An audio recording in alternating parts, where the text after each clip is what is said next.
Relax, the keyboard is off, the press box is closed, and the mic is just getting warmed up as the guardian of the blue paint turned writer is about to enlighten us. The show where the writer is fresh off the presses and the ink is not dry. For this week's show, Lance Green's Flyers Mock Draft 1.0. Welcome to the Hockey Writers Inc. Join Lance and Steel as we bring you all the latest on the Flyers.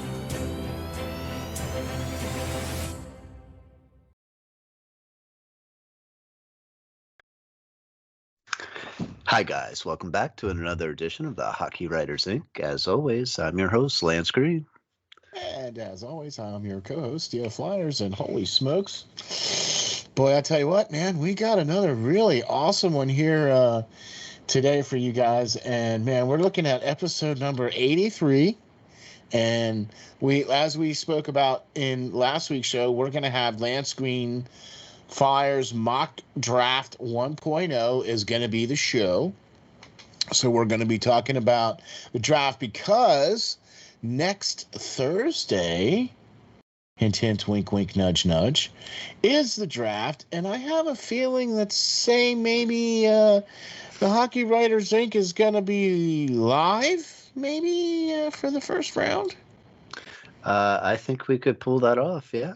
Yeah, all right. We would like to be able to do that and get everybody to hop on the channel as we cover the first round of the draft. Man, that would be really exciting. So be tuning in for that. That'll be next Thursday. We'll have everybody on the channel live for the Hockey Writers Inc. And we'll do the draft there. But right now, we're going to talk about Lance Green's Mock Draft 1.0 that was just released out on Monday. And I'm ultra excited about your draft picks. Because, man, we got some good names on the list here today, sir. It took a while to write, not because I haven't wrote about all these players before, and throughout the season, but it was picking which ones. Yes. For a couple of these rounds, I was really debating who that I was going to put where, and multiple players that I thought that the Flyers I could create a whole nother 7-round mock draft and have everybody be different, and and still pull some great players out of my hat there. I really like this draft. It doesn't have the top end elite talent like we've talked before that maybe next season's will. Yeah. But I think there's going to be some good players that will make the NHL in more than just the first couple rounds. Definitely some good NHL players, even into the 4th and 5th rounds for sure. Let me tell you something. I got the great opportunity to talk to, Jimmy and Joe, and we talked about the draft a little bit too. And, even though we don't like to use that word generational player, there's not that type of player in this year's draft like the Connor McDavids, like the Austin Matthews. There's not that type of player. But what I do think is what we're going to see in this draft this year is a huge crop of starting or all-star level type players that are going to be part of teams that are going to draft these guys.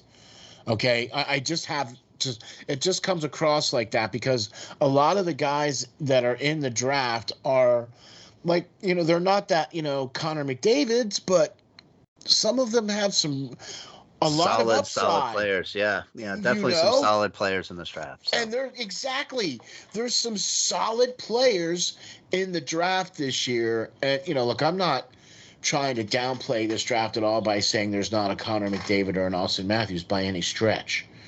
Do you know what I mean? Every draft is important because it gives you an opportunity to get a player that can come in and help the team. Well, those players don't come around very often, that's for sure. And that's why, they are called generational talents, because they only come around once every 10 seasons or something to the amount of, that McDavid is or something, so yeah. But I still think that you're going to get a lot of great players out of this draft this year right? sure. And next 2 years, obviously, are supposed to be projected really well. With that being said, to use your term, in the first round, the Flyers have the 5th overall pick in the draft. Okay. And based off of this article, okay, for your mock draft 1.0, you didn't pick Kemmel. No. And you didn't pick David Jiricek. Yeah. Right? Which a lot of folks are high on, feel would be a good pick for Philadelphia. Okay. But how about Cutter Gauthier?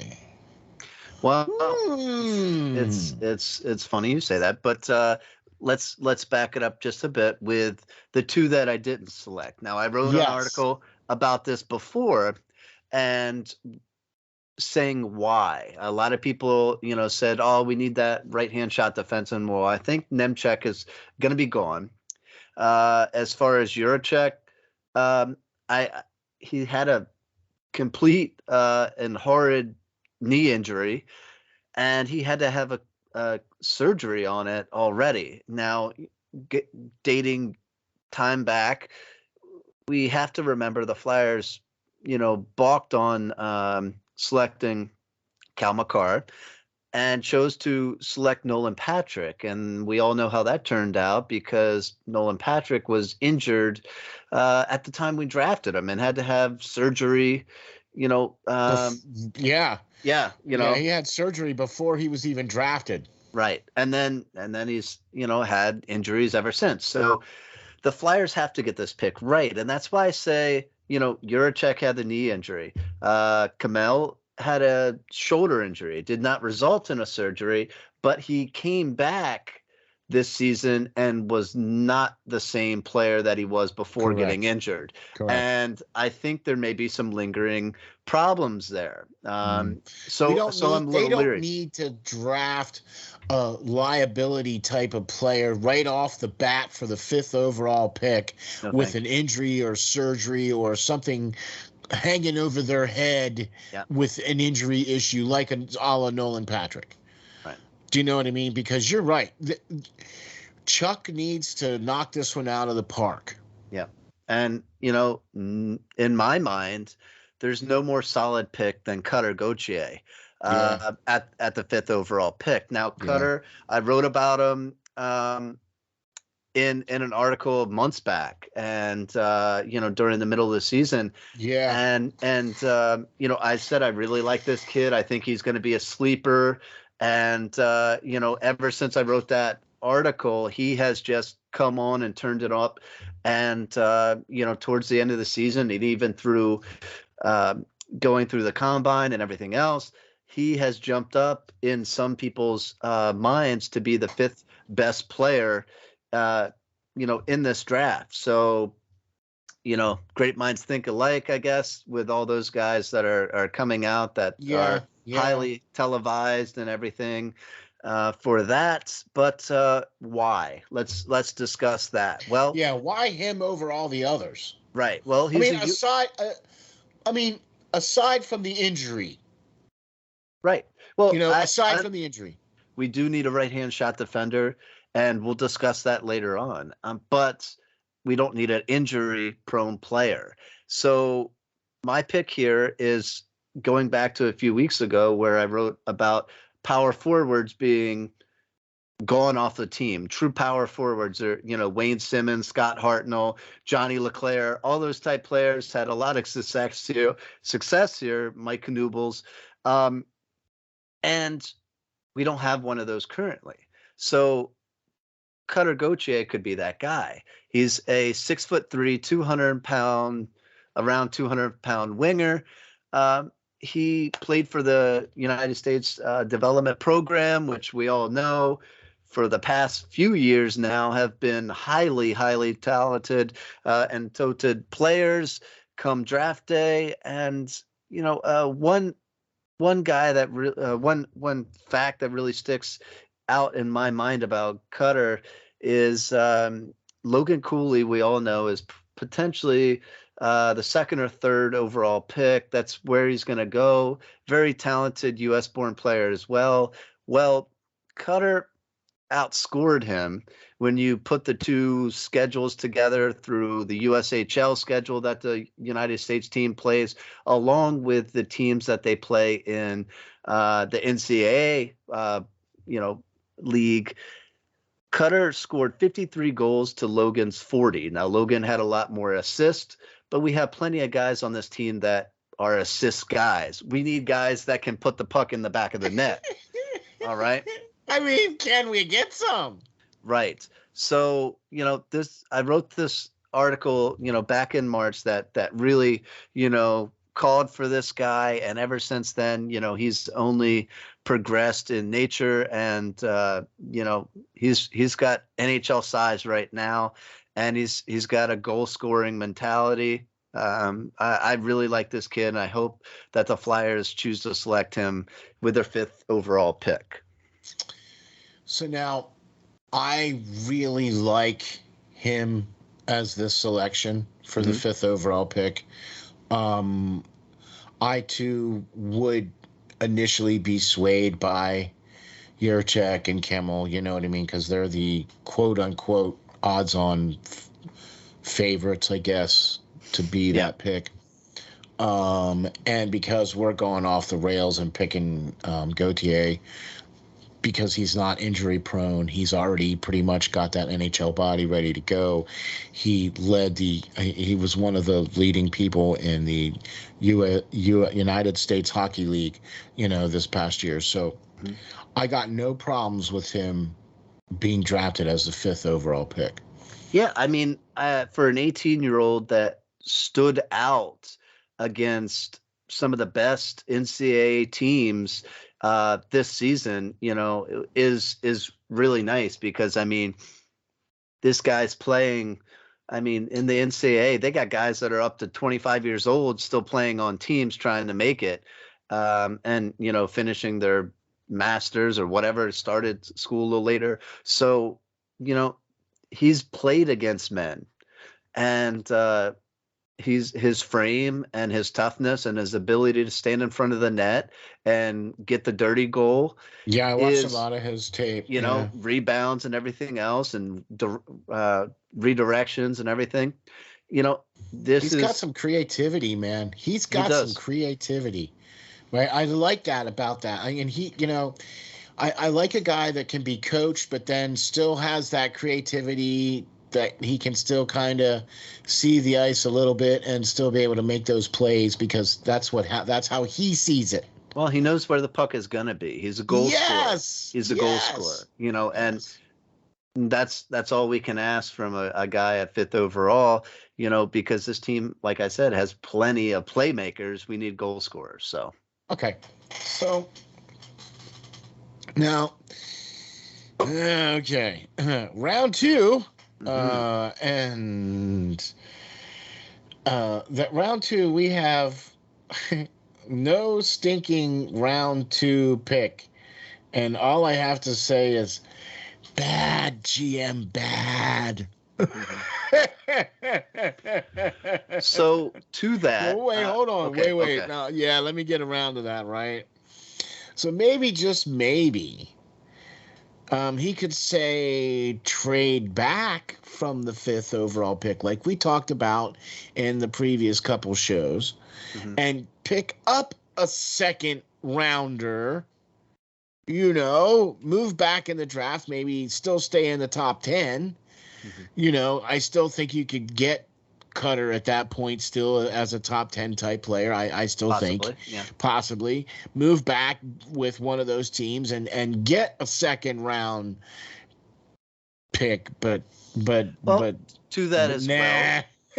To that as well, they could trade back up. We know that they've done it in the past to pick up Wisdom in the 4th round back in 2020.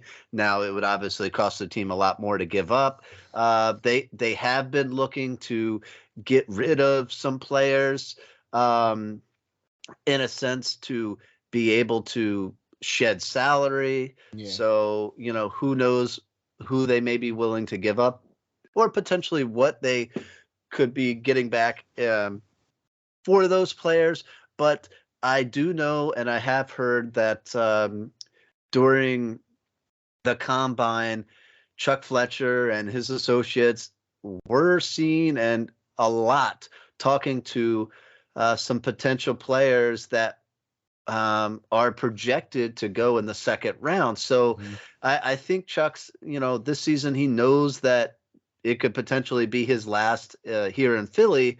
So, he's trying to swing for the fences here and turn this team around and make good on some of the mistakes that he's made, from before. Hey, now, please. I don't know how quick a second round pick would develop and, in order to have him keep his job. But for whatever sake, I threw a second rounder up there that I liked towards the tail end of the second round. I don't think you'll get able to jump in anywhere in the beginning of the second round. So. Okay. I mean, and I know who you picked, and that's why I said that about the second round, thinking maybe just because I wanted to briefly touch on that because, and that was one of the questions or one of the things that was broached at the press conference the other day about whether or not they would be willing to, trade the 5th overall pick, and it seemed like they kind of were, how shall I say, cautiously optimistic about the fact that if there was an offer there that would be enough to entice them that they would take it, but they're not actively shopping it. Right. Well, I to that I would say they darn sure better not trade that first round pick.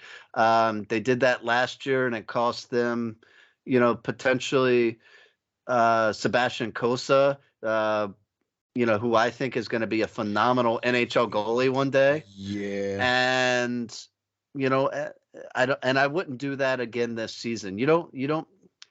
But I'm not talking about trading it away. I'm just talking about like going from the 5th overall pick to stay within the top 10. You definitely could. And there's all kinds of options. So, we'll have to see how it plays out for sure.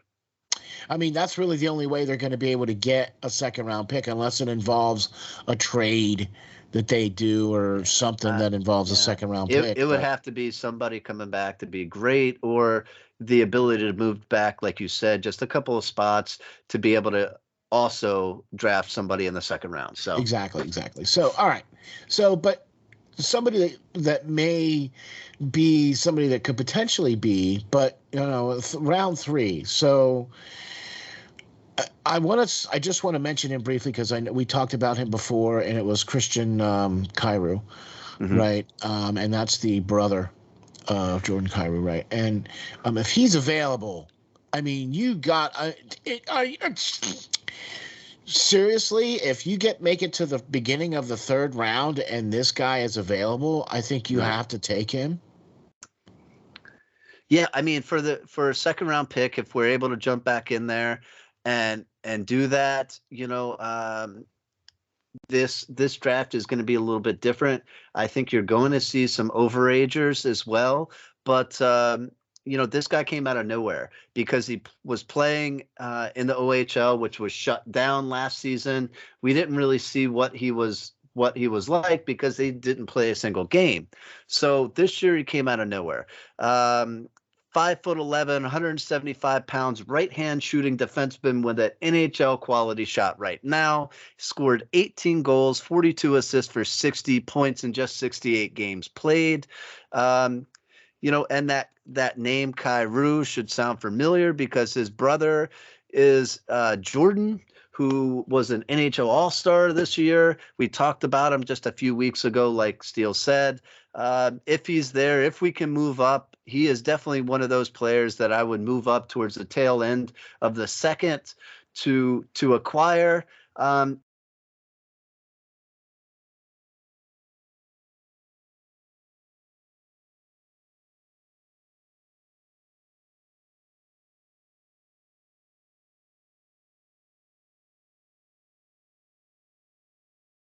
if the Flyers don't think that he's going to be there at the beginning of the third. I'm with you. So now, if he's not there and whatever the case is, the third round comes along and you have Jordan Dumais.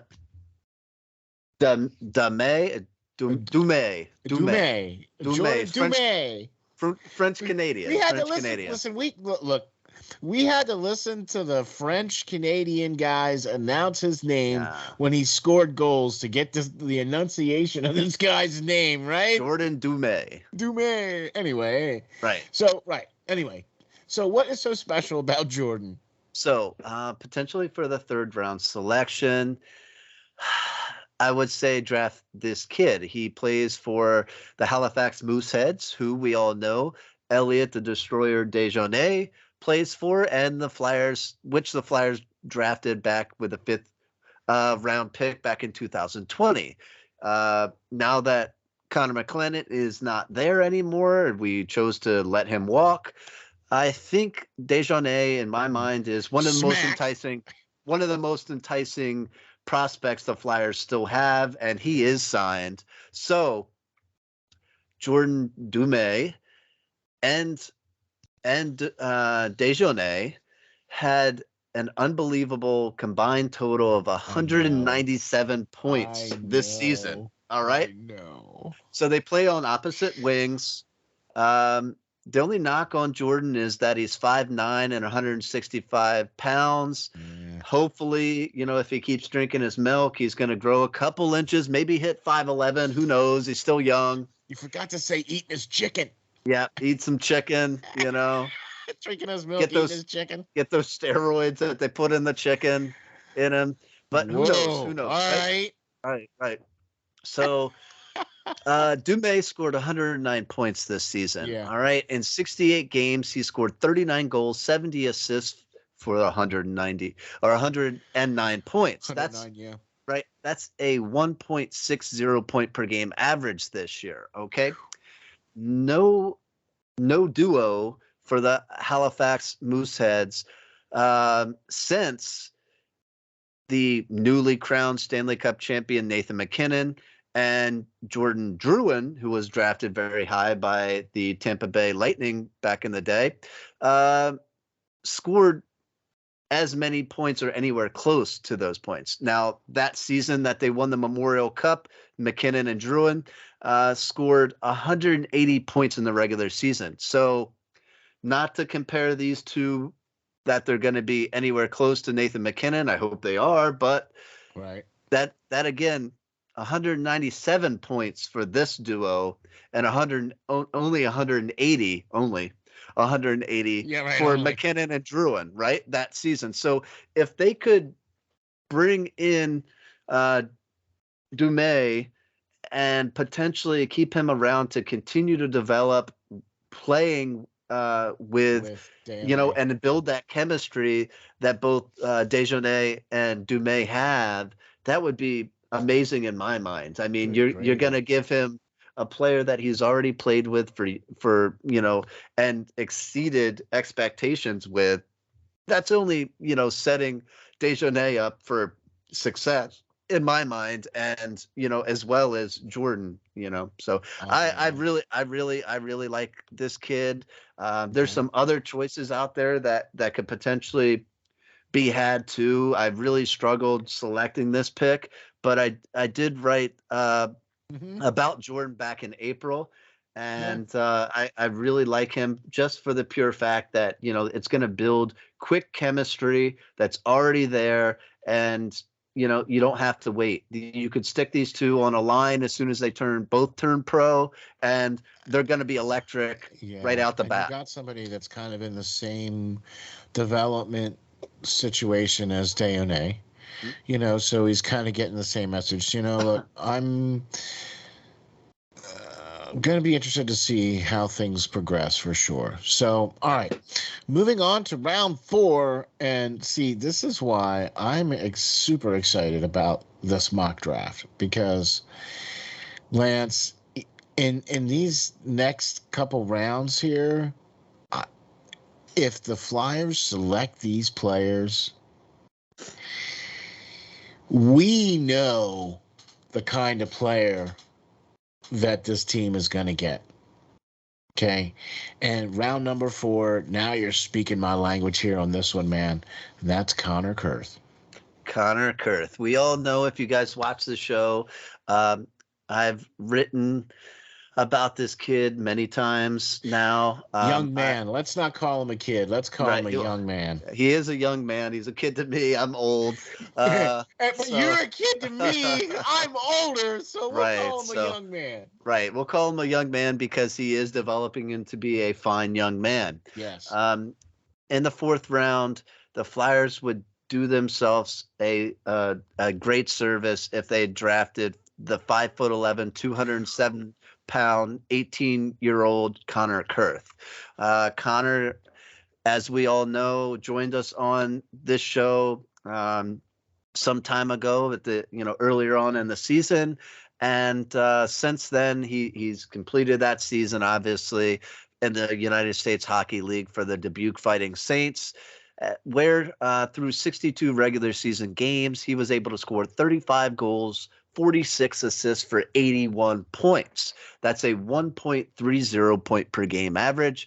And the best thing is he was able to maintain a plus 37 average even when totaling all those points. Now, with Connor coming on the show, we got to see the player behind just, what we see on the ice.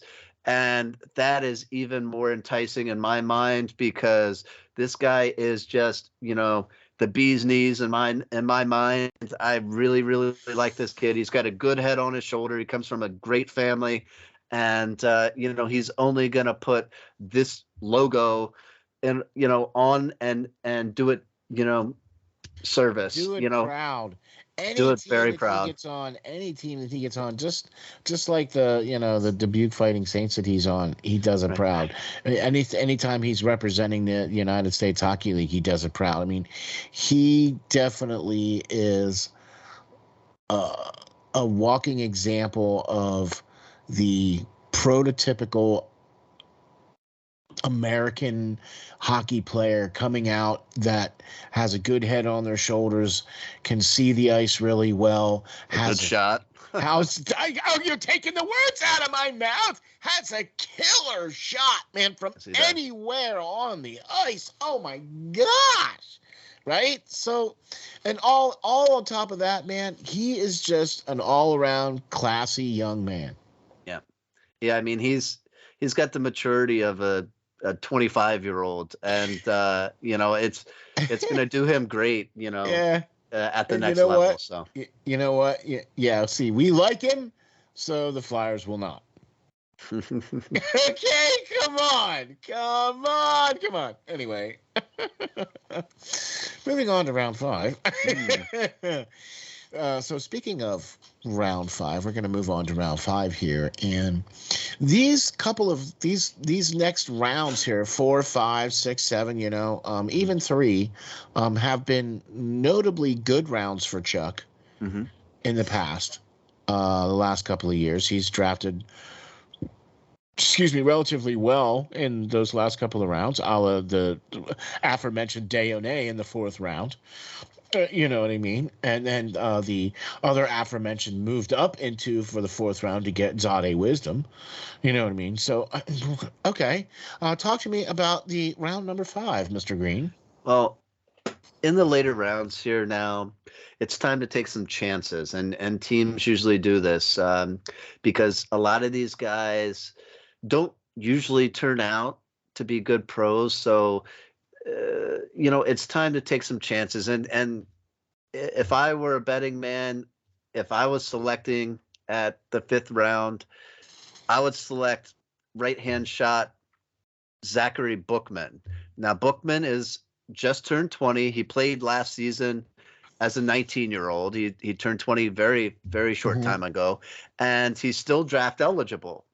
And like I said, he's a right-hand shooting defenseman who stands at 5'10" and 176 pounds.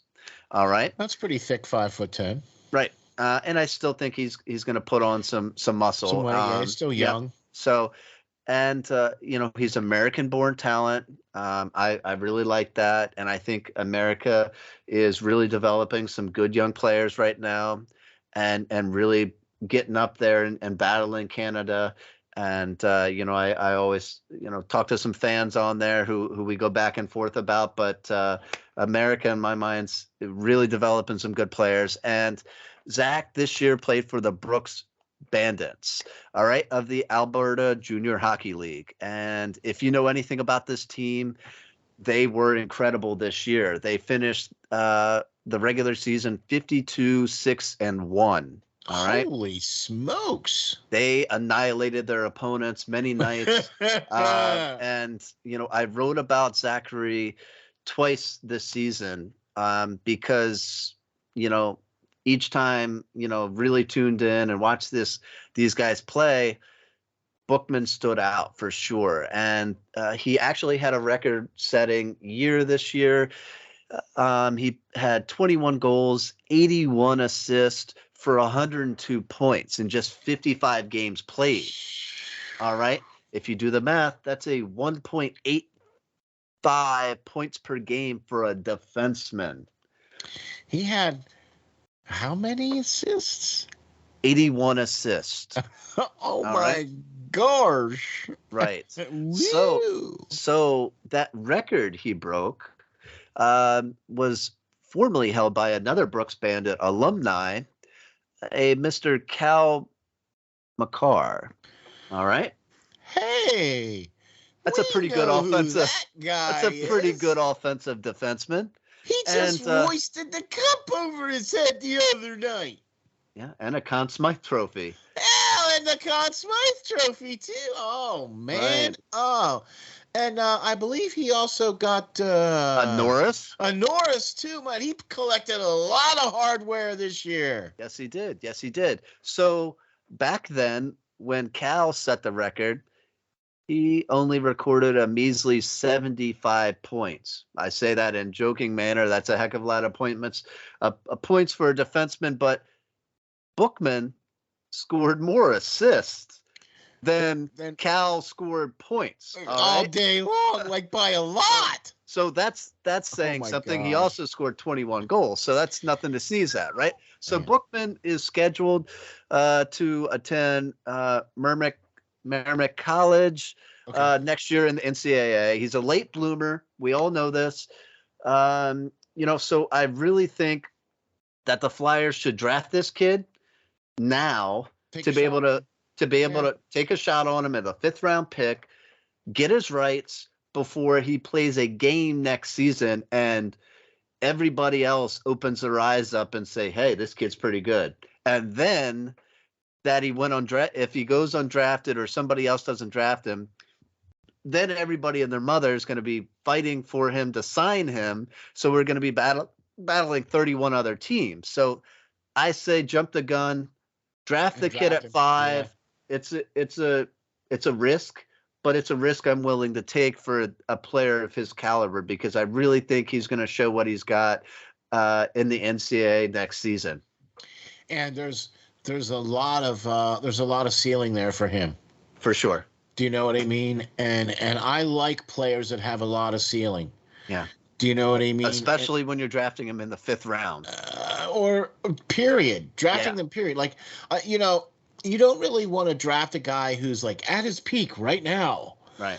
You want to draft a guy who has the potential to be at his peak, right when right at 25 or whatever, right at the height of his career. And, that's anyway. So I like this pick here at number 5. I would probably have done round 6 player at number 5 and switched it around, but I don't really, you know what I mean? It's one of those kinds of things. I don't think that this 6th round pick, though, is a chance. That's what I'm trying to tell you. Mm-hmm. Do you know what I mean? Which is why I would probably take him sooner, more, say, in the 5th round than the 6th round. Yep. I battled, that very decision where I was going to draft this next player, whether it be in the 5th round. But with him also, being nearly 20 years old now, playing this season as a 19-year-old, I didn't see him on many mock drafts at all, because everybody usually is focused only on the 18-year-old kids. And, so I thought it'd be wise to, take him in the 6th. Hopefully it doesn't, if the Flyers follow my lead here, that it doesn't bite us in the butt and he isn't drafted before then. But he also joined us on this very show, and his name is Stephen Holiday. That's right. We're going back to the Fighting Saints again. The United States Hockey League Offensive Player of the Year. Mm-hmm. I mean, dude, nailed it. He had over 100 points this year. I mean, that is kicking it. Yeah. And he had a lot in the playoffs. He finished with 95 points, 35 goals, 60 assists for 95 points in the regular season. He killed it in the playoffs for a couple of games as well. And here we go again, guys. This is what I'm talking about. The Flyers need to draft people that will be able to help sooner rather than later. So next season, he's due to go to Ohio State and play with them, who is a very prestigious hockey school. Yeah. And this time we're getting a center here.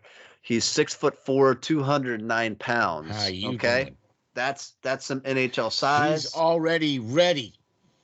That's some NHL size. He also, like Connor, played in the pluses. He maintained a plus 29 this year, I believe. Yeah. And I think that he will be ready sooner rather than later. Maybe a season, maybe 2. But you're getting this guy who's got NHL size. He's a phenomenal person as well. Was nice enough to join us on this show. Yes, when I wrote about him previous this year.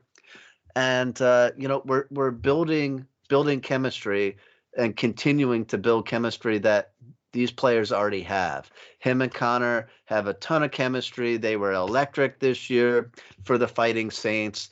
And I really, really like that if both of these players come into camp, you can stick them on the same line in preseason games, and they're gonna show off because they already know each other very well. And I'm so excited about both of these players and interested to follow them, even if they aren't drafted by the Flyers. Yeah, me too, because I'm going to tell you something. Getting to speak to Stephen Holiday and to Connor, both of these young men have their heads on their shoulders, are like they already know what they need to work on to get better. They're already looking within themselves to how can I improve my game? Do you know what I mean? Like, you just don't see that. Yeah, you just don't see that. And the fact that these guys are coming out of the United States hockey program. Look, I'm not taking anything away from Canada because let's face it, they've been the standard for the last 120 years. You know what I mean? But I'm really, really, really enjoying the United States heavy draft this year from you, Lance. That's why I was really excited about this, because I got to watch a lot of, because, we scouted these guys. You write articles about them, and then I do shows about them, and I got to interview these guys. I got to scout these guys and see, what they're like, what's going on. You know what I mean? And just impressed, impressed. And a big thing with Stephen, too, is something that Connor brought up. And, when Connor was new to the team, Stephen was the guy showing him the ropes. He was the guy, making sure that it was all cohesive, and he was getting it, and a good leader in a sense, bringing up the next crop, and he taught Connor the importance of that, so that now Connor's doing that this season. So yeah. It's important. It's important, and if you can get that from a potential 6th-round pick, in my mind, I'm with you, Steel. Yeah. If I had 2 5th-round picks, I would use them on the aforementioned and Holiday. So hopefully he's still there in the 6th. Yeah. Once again, we like them, so clearly the Flyers will not. So the one that you just recently wrote an article about, which was your last article before the mock draft, and I love how you wrote about all of these players before you put them on a draft. Do you know what I mean? And I don't think you necessarily did that on purpose. No, I didn't. And it just kind of worked out. I wrote about some other players as well throughout the season. I know that, but I mean, right. And I think you're right. This is the first draft where I said, every pick I've wrote about before, and who can blame me? I mean, I've got more enjoyment watching these guys play this season and scouting these guys than watching the Flyers. Yeah. If we get some of these players on the team, it might be worth watching the Flyers a little more. Anyway. So round 7, Philadelphia has a round 7, and Lance, I'm gonna say it's a goalie. Okay, it's a goalie. It is a goalie. And Marco Constantini. Yep. So this season, like no other before, this season is filled with a bunch of sieves in my mind. Now, guys, I'm a goalie. I play goalie for over 30 some years now, and I can say I am not impressed with the majority of the goaltenders coming out this year. Most of them have like over 3 goals a game average and just horrid numbers. There's nobody like a Sebastian Cossa that is just going to be an elite level talent and it's knocking him over right out the gate, right? Yeah. Except for one player in my mind. And again, well, the Flyers, if they draft this kid in Marco, it would be a benefit because of the OHL not having a season last year, right? Everybody is focused on 18-year-old kid and who's coming out this year, right? Well, I got one guy who's 19 years old that didn't play a single game last year and couldn't prove himself or his worth. But this young goaltender here is 6'1", 185 pounds. He plays for the Hamilton Bulldogs of the OHL, who actually played this year. And he played in 45 games this year, regular season games this year, where he won 31 of them. He sustained a goals against average of 2.32 and a save percentage of .917. That's pretty respectable. Right. He had 6 shutouts during the regular 41 season. 41 games? 45 games. That's pretty good. 6 shutouts. 31 wins. Yep. Yeah. So on top of them, winning their league's championship of the Ross Robinson Cup. They are also, last time I checked in on them, still playing in the Memorial Cup, which a few days ago they just beat one of the other teams and, are on their way to winning that as well. Hamilton looks like a solid team this year, and it is largely due to Constantini's backstopping them and holding them in games. So I really like this kid. Like I said, he's 19 years old. He didn't play a single game last year, and he came out this season with something to prove. And, the Flyers just signed Ivan Fedorov, and he's now, up and out of the system per se, and he has a good chance at making the Flyers as a backup this year.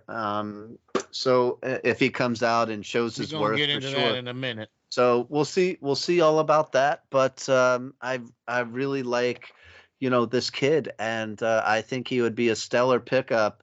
And that's in the 7th round, and give him a year or two to develop. The Flyers, Yeah.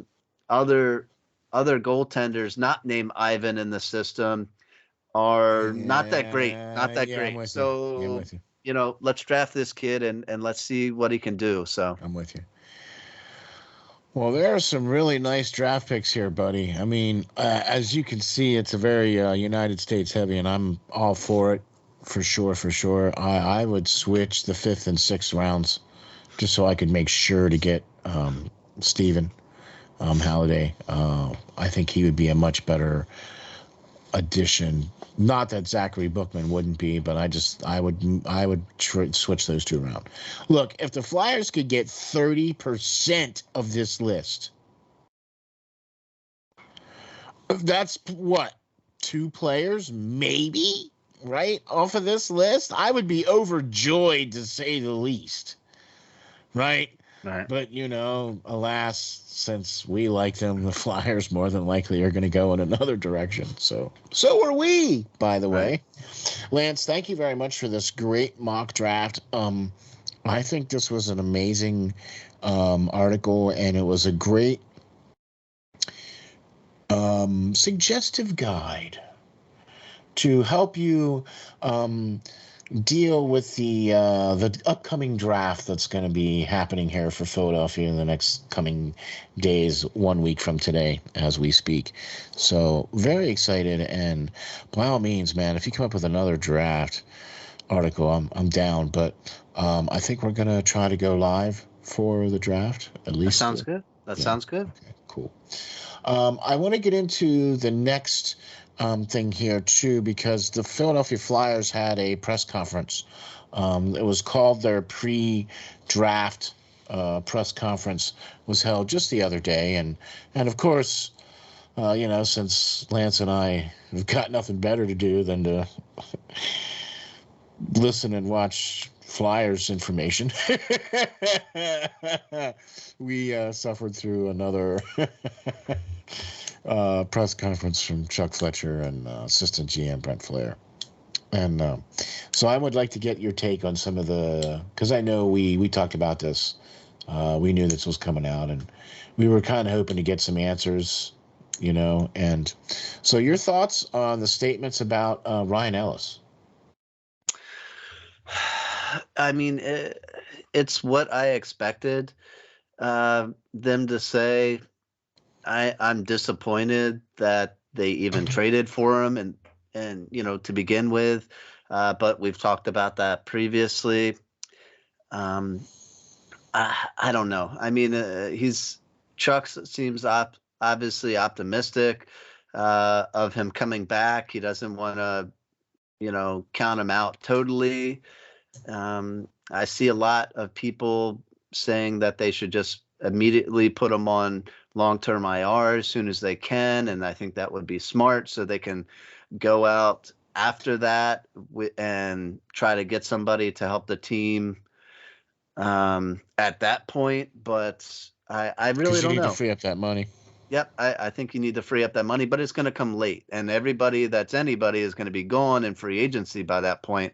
But I don't know what else you can do. I'm happy that Fletcher said that he's progressing, but he progressively came back and went right back out before. So looking at his injury history in the past and over the course of his career, I think he's only played in one season where he played in all 82 games, and it's not great. It's not a great outlook. So okay, I'm a little bit. I mean, it seems like he danced around the question. Like he couldn't just come right out and say, "Is he going to be ready for training camp? Yes or no?" Right. I mean, training camp is halfway to September, right? Right. So we're looking at 3-4 months out. You know what I mean? Like you can't sit here and tell me that the doctors are looking at him going, yeah, he's going to be ready for training camp, or he's going to need 6 more months or 7 more months. Do you know what I'm saying? So why can't you just give us a straight answer? That's all I'm saying. Well, I mean, I I I hear you, but I don't think that he wants to say, yeah, I think he's going to be, back, and then him have a setback. And, I wouldn't want to say that either if I was No, Chuck. I understand that, but what I'm saying is Yeah. that Lance, do you feel that Ryan Ellis is going to be available for training camp this year? No, I don't think he's going to be available for training camp this year. Okay, cool. Next question. I mean, am I really that simple? No, I mean, I don't think you're that simple, but, or anybody that, that Chuck's, I'm kind of with him. I wouldn't want to say yay or nay. Um, if he doesn't think so, then maybe he could lead on to that a little bit more. But you also want to leave the opposition with the thought that he could possibly be there. And, if there's any possibility that somebody might be willing to look at him or in a trade, I don't think that would ever happen. Nobody else is dumb enough to take on his ridiculous contract for that many years. But, who knows? Maybe somebody's drinking and, late night makes a deal for him. Who knows? Stranger things have happened. All right. I really want to know what your thoughts are, what your feeling is about them, quote unquote, not using Ivan and Felix Sandstrom's battle as the backup to Carter Hart, quote unquote. I don't know.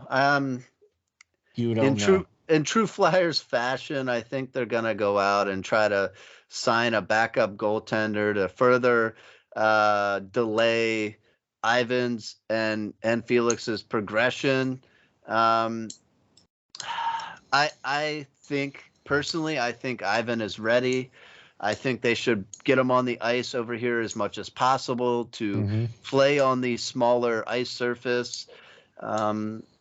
He's looked great in the Olympics. He won a KHL championship. He's played in the KHL for parts of 6 seasons now. I think he's physically ready.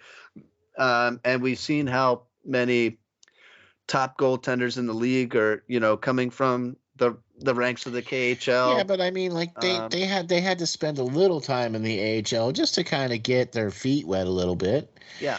Do you know what I mean? So I still don't understand why.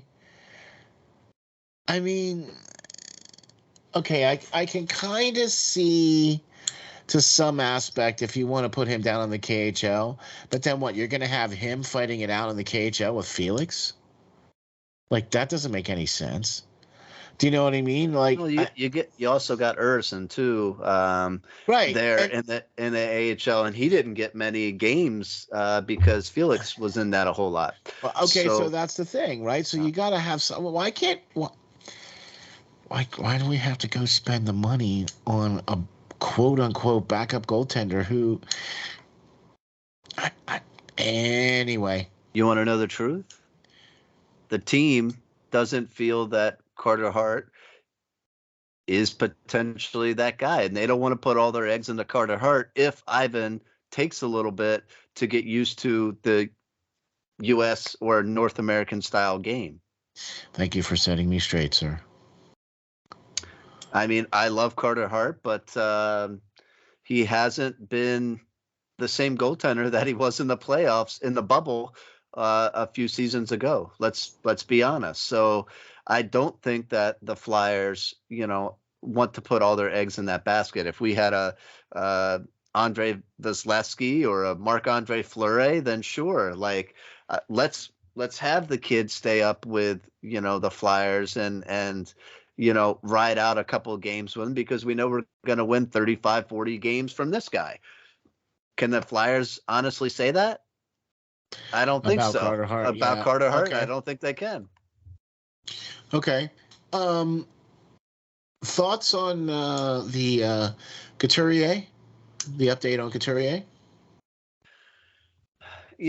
I'm hopeful, but as I'm writing in an article. I'm also looking at a couple of upgrades for the center position via free agency because of the fact that both Couturier and um, Kevin have been really, really inconsistent and staying in the lineup. So, I want an upgrade over Morgan Frost as well at the 3C role. I think all those guys are scary in my mind. I think the Flyers, and that's why I said in the draft to be able to pick up a guy like Holiday, a big center, big body center, because I'm not sold on Couturier being totally healthy or staying healthy if he comes back. I think of him as the team's obvious choice for a captain. He probably should be. Now that we don't have Giroux, but what good is a captain if he's not on the ice? So there's a lot of questions in my mind in the center position, not just with Couturier moving forward. Yeah, I'm with you. It seems like there's just a lot of questions, period. Doesn't there? Right? Like there's a lot of questions on, well, they came right out and said that they weren't going to use Ivan and Felix as the backup, but then they were more than likely going to go out and look for a free agent. You know what I mean? We got the dance around the Ellis thing in the press conference. Do you know what I mean? And and then we also got some I would say good news about Couturier.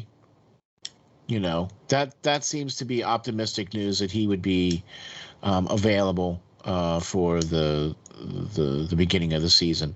I'm going to have to agree with Jim Jackson that one of the things that this team really needs to focus on is being healthy.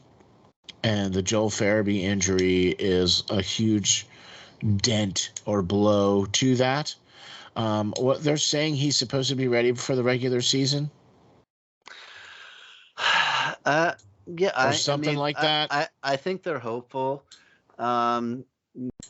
They like the surgery. They did try to get him in as soon as possible back to Philly to have the surgery done. After he got checked out by team docs. We all know how I feel about the team docs, but yep. So I don't know. Hopefully everything went well. It was just a freak accident from what I hear, and with him trying to work out or something, get back into the start of working out for the season, upcoming season. So it sucks. It's a big loss for sure. He was the leading goal scorer, not last season, but the season before.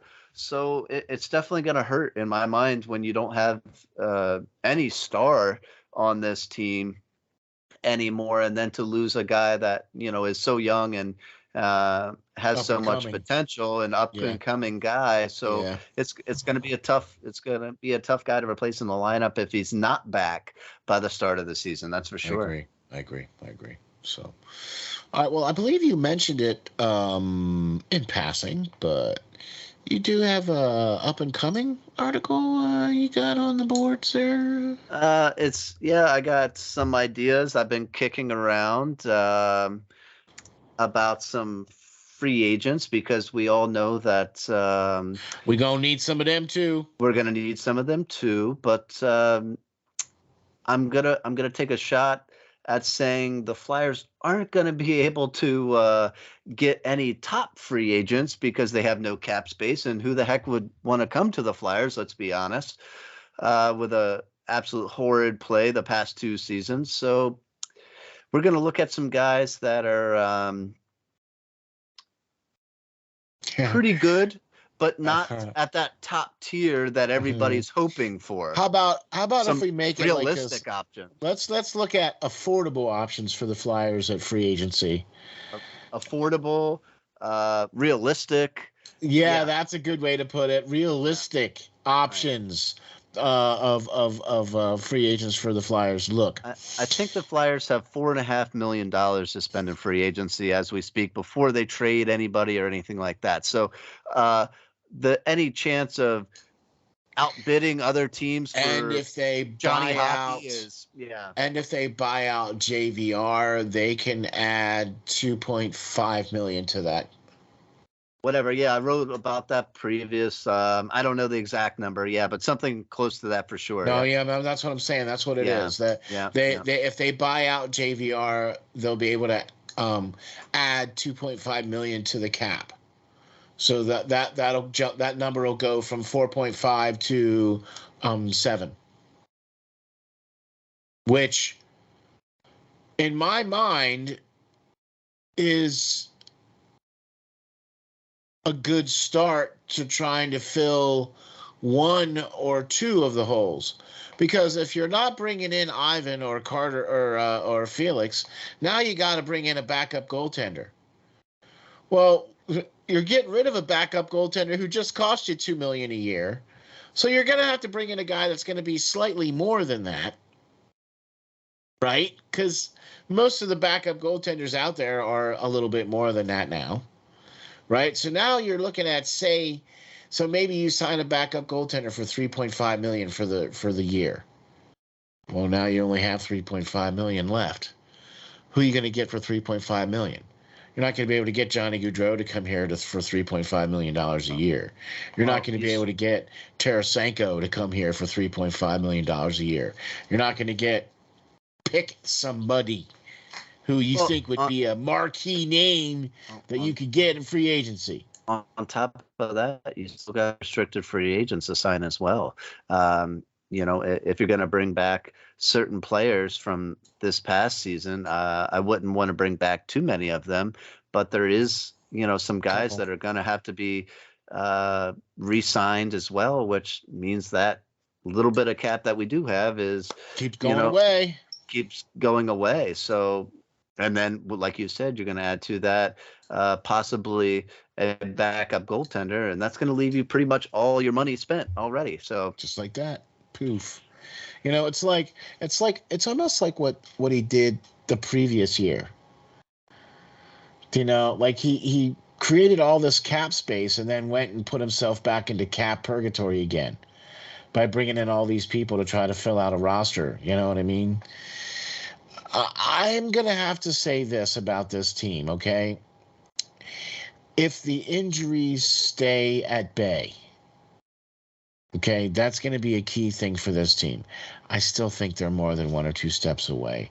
I don't think they're 4 or 5 years away, okay, but I think they're going to be more closer towards the end of Tortorella's contract than closer toward the beginning of Tortorella's contract. Mm-hmm. Does that make sense? I think Tortorella's going to be able to come in and help change the culture, but it's going to take a couple years, 2, 3, for it to really kick in. Do you know what I mean? That's all I'm trying to say. And to be quite honest with you, all this is going to be basically thrown in the air and for naught if none of this stuff comes to fruition. If Chuck Fletcher's not able to draft some players that's going to be able to help this team, be able to make some free agent moves to do the things that they need to do, and if they're not a winning team by December, guess what? The winds of change are going to blow in Philadelphia.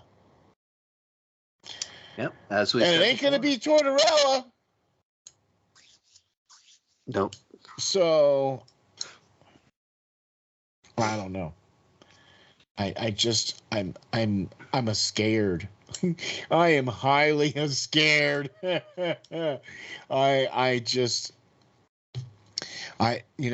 you try to say, well, have faith in somebody, you know what I mean? And then they turn around and do the things that they do. And you're like, well, I'm trying to have faith in them, but then this is what they do, and you're like, well, it's tough to give me somebody to have faith in. Somebody I can actually put faith in. So there you go. That'll be a good way to put that too. So, all right, sir. Well, we've had another wonderful show here again. We got to do Lance Green's mock draft 1.0 for the Philadelphia Flyers this year. Rounds 1 through 7, even though they didn't have a second round pick for this year. But we still trudged through. We also talked a little bit, too, about the current, Press conference, the latest press conference that was happened by the general manager and assistant general manager. And well, we got Tortorella as the coach, and we're going to have a real interesting year this year, ain't we? Yeah. Going to be interesting, that's for sure. Lance, why don't you tell the folks where we can find you, where we can get you, and where we can get all your great articles and all your great stuff, man? Sure. As always, you can find me at LNGBASSIST, the numbers 39 at Twitter. And you can catch all my articles at Flyers Nitty Gritty. You can find this great show on YouTube. You can find it at SteelFlyers.com. Anywhere, really. There, we post our stuff everywhere and anywhere. It's out there. Look. So you can go to iHeartRadio, type in Hockey Writers Inc. You can go to Google, Amazon, Spotify, Apple, Spreaker, you name it, we are out there. But by the way, big thank yous to Spreaker for all of their great podcasting help. It's because of them that we get to put this show out on all the podcasting platforms. Not only is it out there on YouTube, but it goes out on all of the podcasting platforms for everybody to listen to and check out. So thank you all very much to that. I'd like to put out a Hockey Writers Inc. salute.